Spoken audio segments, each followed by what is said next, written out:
What if being busy isn't a sign of progress at all? Imagine working longer hours every year, taking on more responsibilities, answering more emails, attending more meetings. Most people assume that if they stay busy enough, success will eventually follow. But for millions of people, that never happens. They work hard. They stay occupied. Their calendars stay full. Yet, financial freedom never seems to get any closer. Why? Because being busy and building wealth are not the same thing. In fact, some of the habits that make people feel productive may actually be keeping them financially stuck. And once you understand why, you'll start looking at your time very differently. Let's start with the biggest misunderstanding. Being busy feels like progress. Imagine two people. The first person completes 20 tasks today. The second person completes only one. Who was more productive? Most people immediately choose the first person.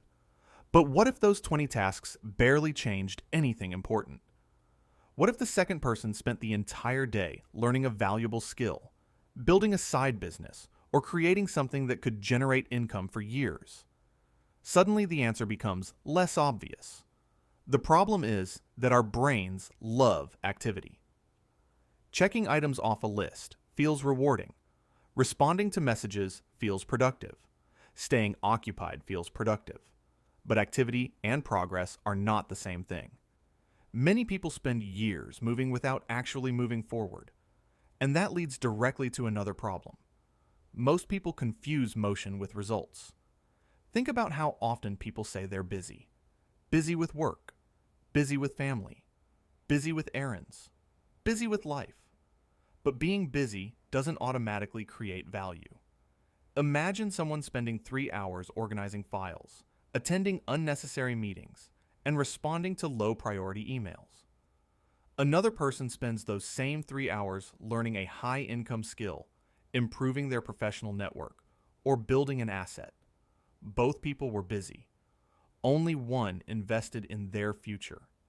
This is why some people feel exhausted at the end of every week, but see very little improvement in their financial situation. Their effort is real. Their activity is real. But the results are limited. And there's a reason for that. They never stop to ask one simple question. Will this matter a year from now? Because not all tasks are equal.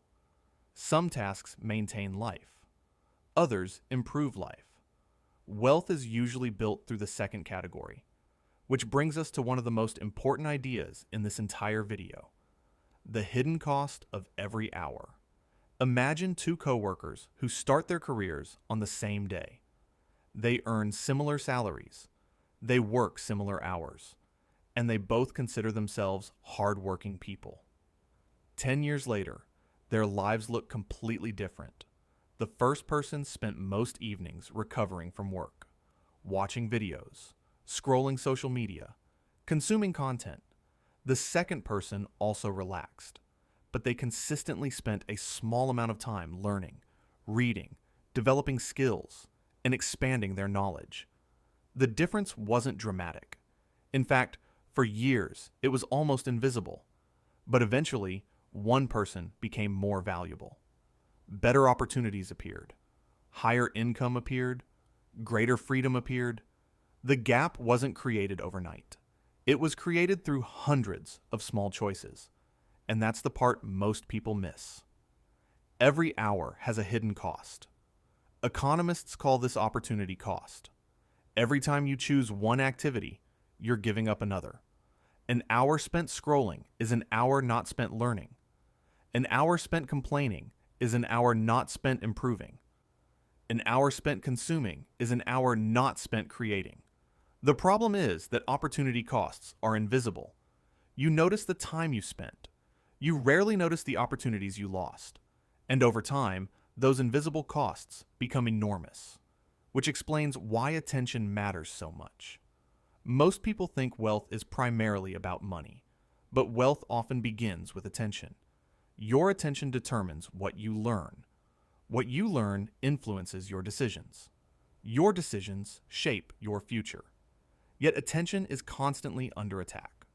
notifications, breaking news, short videos, messages, endless distractions. Every interruption steals a small piece of focus. And when focus disappears, meaningful work becomes harder. The people who build wealth rarely have more hours than everyone else. They simply protect their attention more carefully because they understand something important. Attention eventually becomes opportunity, and opportunity often becomes income, which leads to one final shift that changes everything. The wealthiest activities usually don't feel urgent. Checking notifications feels urgent. Replying immediately feels urgent. Handling small problems feels urgent. But learning, building, planning, investing in yourself, those things rarely feel urgent. And that's exactly why most people postpone them. The challenge is that wealth is usually built through important activities, not urgent ones. Most people spend their lives reacting. Successful people spend more time creating. One approach keeps you busy. The other moves you forward. And perhaps that's the biggest lesson in this entire video. Being busy is not the same as being productive. Being productive is not the same as building wealth. And building wealth is not about doing more things. It's about doing more of the right things. The people who achieve financial freedom aren't always the hardest workers. They're often the people who consistently focus on activities that create long-term value. Because at the end of the day, your future is shaped less by how busy you are and more by what your attention is building. So the next time you find yourself saying, "I've been busy all day," pause for a moment and ask a different question. Did I spend today maintaining my life or improving it? That single question may reveal more about your financial future than your salary ever will. If you found this video useful, consider subscribing to Fortuneix for more insights on wealth psychology, financial freedom, and building a better future. And before you go, let me know in the comments.